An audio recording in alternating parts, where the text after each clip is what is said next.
그러면 본격적으로 비영리 조직이 왜 디지털 아카이브를 만들어야 되는지에 대한 이야기를 시작해 보도록 하겠습니다.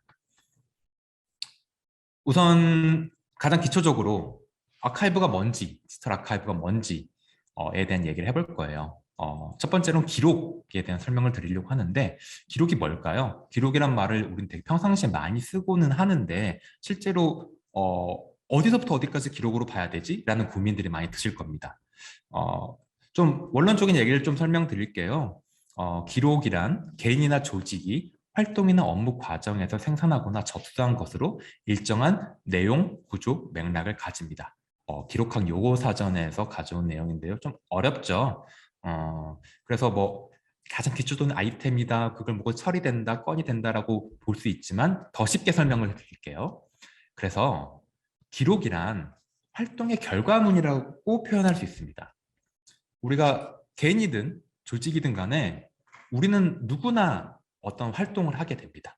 그리고 그 활동을 하는 것이 바로 활동을 하면서 결과물들이 만들어지죠. 산출물들이 만들어져요. 그것이 바로 활동의 증거로 남게 됩니다. 그런 결과물을 다루는 표현이 바로 기록입니다. 쉽게 말해서 육아 활동을 하시는 분, 그런 부모들에게는 아이를 키우는 과정에서 발생하는 육아일기, 우리 아이가 어떤 돌잡이 때 어떤 물건을 잡았어, 그리고 그 아이가 그린 그림, 이런 것들 막 소중하게 간직하잖아요. 어디 가서도 이제 같이 사진을 찍기도 하고, 그리고 견학을 갔던 박물관에서 입장권을 얻었다든지 학교에서 상장을 받았다든지 이런 다양한 형태의 그 활동들이 있고 거기에 맞는 결과물, 즉 기록이 있습니다. 이게 바로 기록이라는 거예요. 이게 그러면 시민다회단체, 비영리 조직으로 넘겨보면 성립총회 회의록, 뭐 성명서, 보도자료, 자료집, 워크숍을 했다면 사진을 좀 찍을 거고, 어떤 분이 참고했는지에 대한 명부도 적을 거고, 우리 단체 회원 명부, 혹은 뭐 어떤 새로운 사업을 하게 되면 사업 기획안도 쓸 것이고요. 뭐 예산, 결산서, 행사 포인터 등등 굉장히 많은 산출물들이 만들어집니다. 지금 이 말씀을 들으시니까 이제 막 떠오르죠. 근데 그런 기록들이 바로 그것이 바로 기록이라는 겁니다. 그래서 이 기록들이 그냥 되게 다양한 형태를 가지고 있어요. 그래서 문서도 있을 수도 있고 사진류가 될 수도 있고, 요새는 또 영상도 많이 찍죠. 음성, 신문, 박물, 도면 등 되게 다양한 형태가 있습니다. 최근 기록학계에서는 SNS를 통해서 전달하고 있는 그런 SNS 문서들 역시도 새로운 디지털 기록으로 바라봐야 된다라는 논의도 현재 있습니다. 그래서 전자 파일, 웹페이지, SNS 등 굉장히 다양한 형태의 생산되는 기록들이 존재하고, 그 기록들은 점점 디지털 기록들이 많아지면서 증가하고 있는 추세라는 거죠. 그럼 아카이브는 무엇일까요? 이렇게 다양한 활동을 하기 때문에 활동의 증거로서 기록의 가치 역시도 굉장히 커집니다.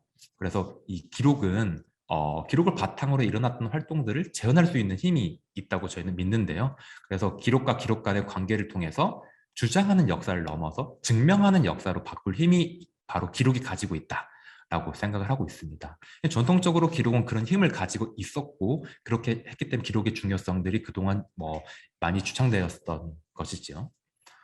그래서 그러면 이 기록들을 잘 관리하고 잘 활용하기 위해서 보관하는 장소가 필요한데요. 그런 장소를 바로 아카이브라고 부릅니다. 혹은 시스템이 될 수도 있죠. 제가 지금 이 강의를 이제 비영리 IT 지원센터와 함께하고 있는데, 현재 혁신파크, 은평구에 있는, 서울시 은평구 불광동에 있는 혁신파크에서 지금 이렇게 강의를 하고 있는데, 이 옆 공간에 바로 가장 대표적인 아카이브가 있습니다. 바로 서울기록원인데요. 서울기록원이 대표적인 그 국가에서 만든 지방 기록물 관리 기관이라고 부를 수 있어요. 그래서 아카이브입니다.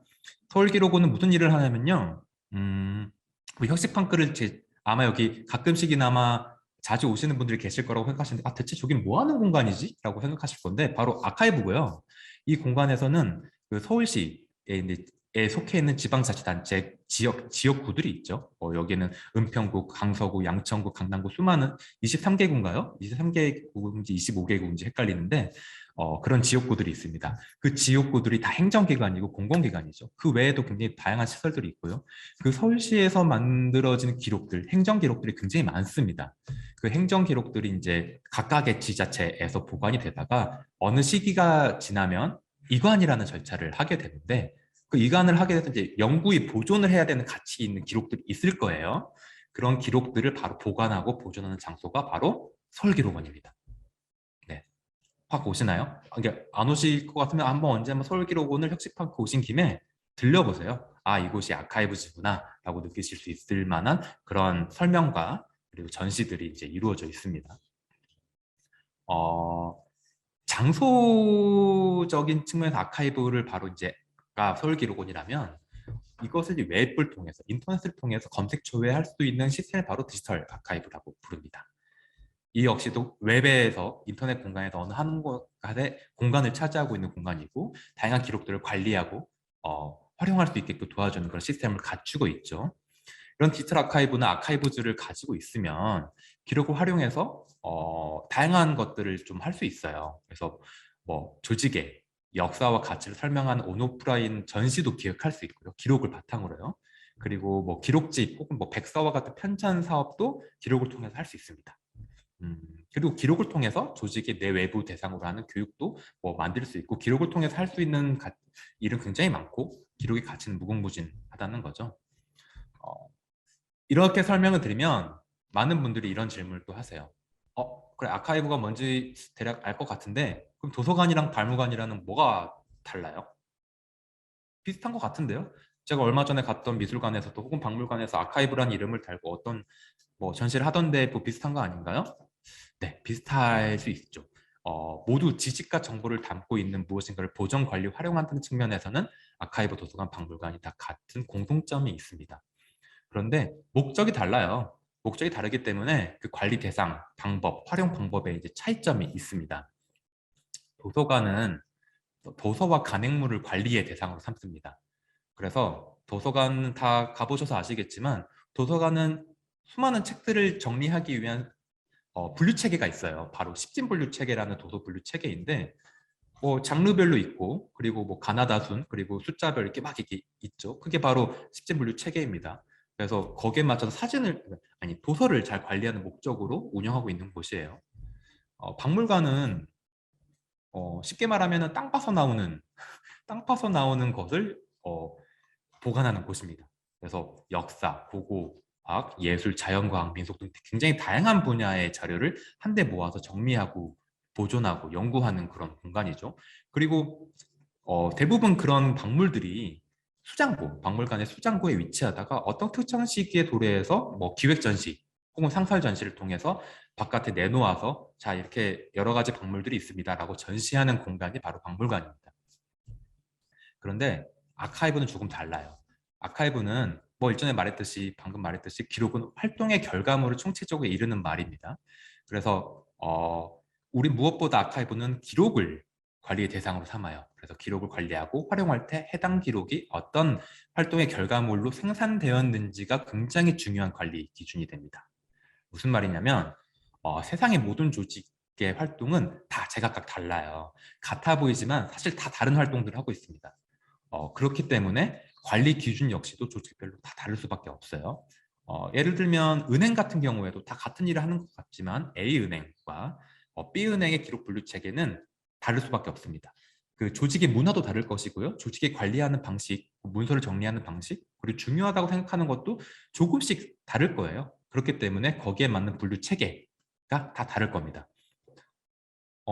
도서관 같은 거 생각하면 좀 다르죠. 도서관은 대한민국을 포함해서 세계의 모든 도서관이 공통된 분류체계인 도서 분류, 식진 분류체계를 사용하고 있거든요. 하지만 기록은 아카이브는 좀 다르다는 거죠. 그래서 우리 조직에 맞는 분류체계를 구비해야 우리 조직의 목적에 맞는 기록을 활용하고 관리할 수 있다라는 점으로 차이가 있습니다. 이렇게 표를 통해서 좀 만들어 봤는데요. 그래서 도서관, 박물관, 아카이브관에서 관리하고자 하는 자료가 무엇인지, 유형이 어떤 것인지, 그리고 정보, 서비스하는 방법 역시도 다르다는 걸 참고해 주시면 될 것 같아요. 그럼 디지털 아카이브는 뭐냐? 디지털 아카이브는 그래서 쉽게 말해서 디지털 기록을 관리하고 활용하기 위한 관리 시스템, 그리고 더하기 웹을 통해서 우리 아카이브를 이용하고자 하는 이용자가 기록을 열람할 수 있는 서비스 페이지, 이 두 개가 합쳐져 있는 것이 바로 디지털 아카이브다라고 말할 수 있겠습니다. 또 이제 이렇게 설명을 드리면 이런 식의 질문이 들어옵니다. 어, 웹을 통해서 뭔가를 한다고요? 그러면은 그거 홈페이지 아니에요? 홈페이지랑 디지털 아카이브 뭐가 다른데요?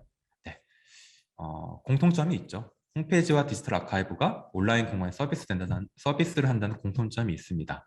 그리고 둘 다 우리가 흔히 접하는 웹사이트의 형태로 서비스되고 있기 때문에 유사한 지점도 많고 유사하다고 생각하셔도 그게 뭐 크게 틀린 생각은 아닙니다. 그런데 뭐 지금 이미 많은 조직들에서 홈페이지 운영하고 계시죠. 그래서 그 조직의 포트폴리오라던가 연역들을 홈페이지로 관리하고 계실 거라고 생각이 듭니다. 홈페이지로도 어떤 측면에서는 충분하다고 생각하실 수 있습니다. 그런데 한계가 있어요. 뭐 행사 포스터, 리플렛, 도록 등과 같은 자료를 업로드하거나 뭐 스케치하는 포스트만 올리는 게 목표라면 홈페이지 게시판으로도 충분할 수는 있습니다. 그런데 이게 첨부 파일로 이제 제공하는 자료들이 시간이 지나면은 좀 업로드 게시물이 많아지고 점점 찾기가 어려워져요. 무슨 말이냐면 우리가 디지털 아카이브를 만드는 목적은 이후에도 좀 설명을 계속 반복적으로 설명하겠지만 잘 찾기 위해서 하는 거예요. 우리가 가지고 있는 보유하고 있는 기록을 잘 찾기 위해서 하는 겁니다. 잘 찾기 위해서는 잘 쌓아야 돼요. 잘 쌓아야 되는데 잘 쌓지 못하면 잘 찾는 게 불가능하죠. 잘 찾는 방법들을 만들어내는 것이 바로 아카이브고 디지털 아카이브인데 어떤 문제들이 발생하는지 좀 생각해 볼까요? 예를 들면 우리가 이제 행사를 했어요.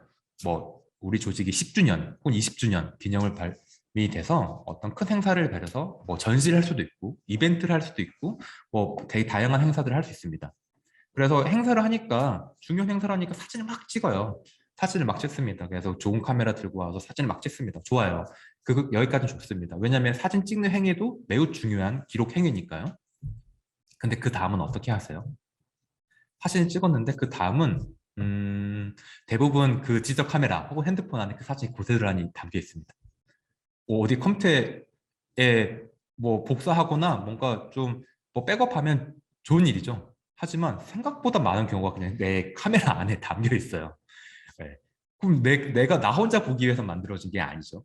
그래서 이렇게 하면 안 돼. 우리가 사진을 남들에게 공유하려고 하는 건데 내 카메라만 있으면 안 되지. 그래서 컴퓨터에 옮깁니다. 그래서 컴퓨터에 있는 것들을 이제 뽑아서 뭐 파일, 뭐 2022년 뭐 2월 10일 뭐 무슨 행사 사진이라고 쭉 모아놔요. 그러면 이제 그 다음에 어떻게 하세요? 근데 대부분의 경우에는 그냥 그 사진 파일들 뭐 이름 정리하세요? 안 하시죠? 그래서 사진 보면 대부분 뭐 그 뭐 DCIM 뭐 언더바 뭐 날짜 있고 뭐 1, 2, 3, 4, 5, 6 이렇게 적혀 있습니다. 우리가 뭔지 의미도 뜻도 알 수 없는 뭐 어려운 말들이 막 적혀 있어요. 영어로 혹은 숫자로.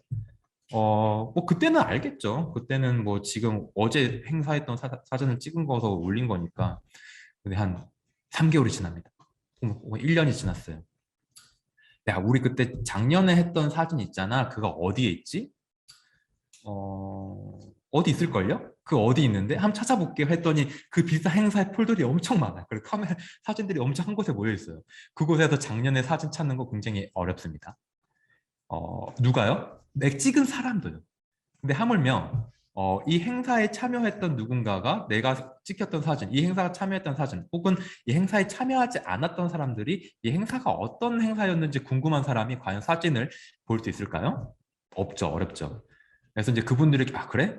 그런 문제가 있어? 그러면은 이분들에게 사진을 공유해야겠다라는 생각이 듭니다. 그래서 어떻게 해요? 사진들을 다시 압축합니다. 압축해서 게시판에 올려요. 뭐뭐 행사 사진 압축 파일 .j GIP 이렇게 쓱다 올려요. 그리고 이렇게 올리면 게시판에 이렇게 첨부 파일을 통해 사진 자료 올리면 사람들이 많이 보겠지?